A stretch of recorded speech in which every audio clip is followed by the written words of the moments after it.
Chào mừng Nị đã quay trở lại với series giới thiệu về nhạc cổ điển. Bản nhạc này vừa nghe là bản Nonsense của nhạc sĩ Erik Satie. Nghe khá là quen với ông Nị. Và Erik Satie cũng là nhạc sĩ mà mình sẽ tìm hiểu ngày hôm nay. Là một người bạn thân của Debussy, âm nhạc của Satie ảnh hưởng không ít từ trường phái ấn tượng. Nhưng mà sự nghiệp của ông thì lại không được sáng sủa lắm so với những nhạc sĩ cùng thời. Hồi đi học thì ông bị các thầy trong trường xem là vô dụng và phải bỏ học giữa chừng. Mãi sau này ở tuổi 39, ông mới quay trở lại nhạc viện để học lại chung với các bạn sinh viên chỉ bằng nửa tuổi mình. Và sau đó 1 năm ông đã tốt nghiệp với kết quả xuất sắc nhất lớp. Tài năng cũng cần phải có thời thế để phát triển nha Nị. Quan trọng là mình không ngừng cố gắng. Nhớ vậy nha. Thì vào thời đó, trong lúc Debussy và Ravel đã rất thành công về cả danh tiếng và tài chính, Satie vẫn chỉ là một nhạc sĩ nghèo thường biểu diễn ở những quán bar và thường bị mọi người gọi là kẻ lập dị. Mà ông lập dị thiệt luôn á Nị. Ví dụ nha, ông từng sáng lập ra một tôn giáo thần bí của riêng ông. Cái tôn giáo đó chỉ có đúng một tín đồ duy nhất thôi là ông á. Ông cũng không có đi truyền giáo hay là có nhu cầu kết nạp thêm thành viên mới vô tôn giáo của mình. Hay một ví dụ khác là thường ông chỉ sáng tác chứ không có thích quảng bá về tác phẩm của mình cho nhiều người biết, vì ông cho là việc đó là một kiểu buôn bán nghệ thuật thấp hèn. Đó cũng có thể là lý do tại sao mà ông cứ mãi lận đận về tài chính chăng? Nhưng mà có lẽ do cái tính cách đặc biệt như vậy nên âm nhạc của ông nghe cũng rất giản dị và nhẹ nhàng, theo kiểu hơi lan bạc nữa. Giờ mình sẽ nghe thử một khúc nhạc trong tác phẩm Rotover của ông nha. Bản này ông sáng tác cho nữ ca sĩ Paulette Darty, một ca sĩ trong quán cà phê mà ông làm việc đó.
Đó, nghe thấy được mà đúng không Nị?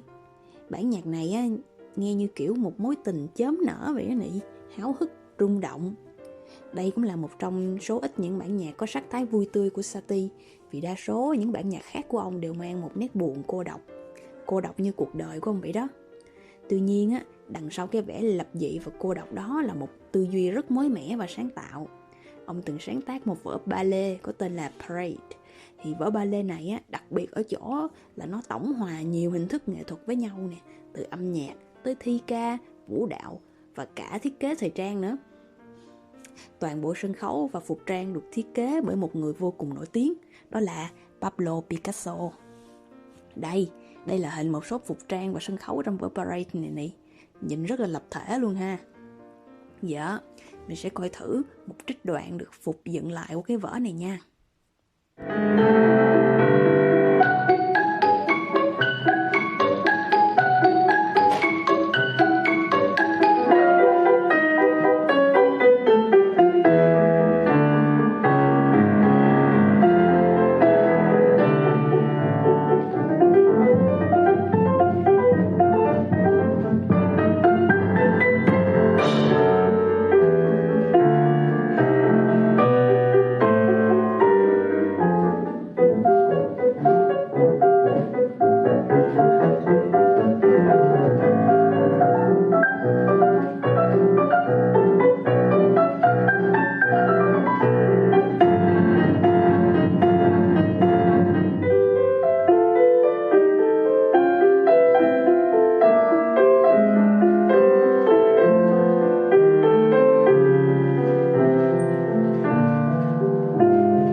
Ngoài ra, Satie còn là người đã sáng lập ra cái định nghĩa gọi là ambient music, tức là kiểu nhạc nền trong mấy quán cà phê đó nị.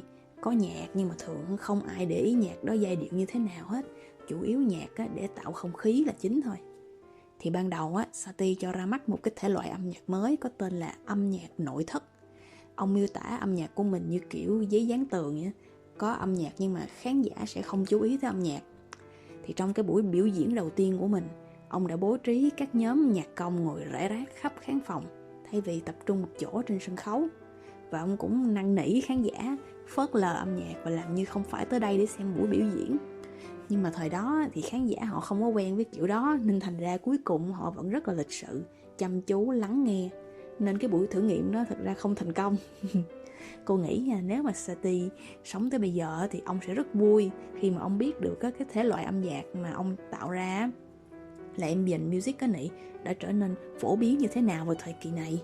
Vì thấy không, từ quán cà phê nè đến ở nhà nè, mọi người đều có thể nghe được dòng nhạc này và đa số đều cảm thấy rất là dễ chịu và thư giãn luôn.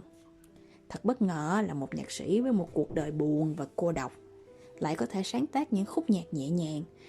Có thể ông đã ngộ ra được chân lý cuộc đời và gửi gắm nó qua âm nhạc chăng?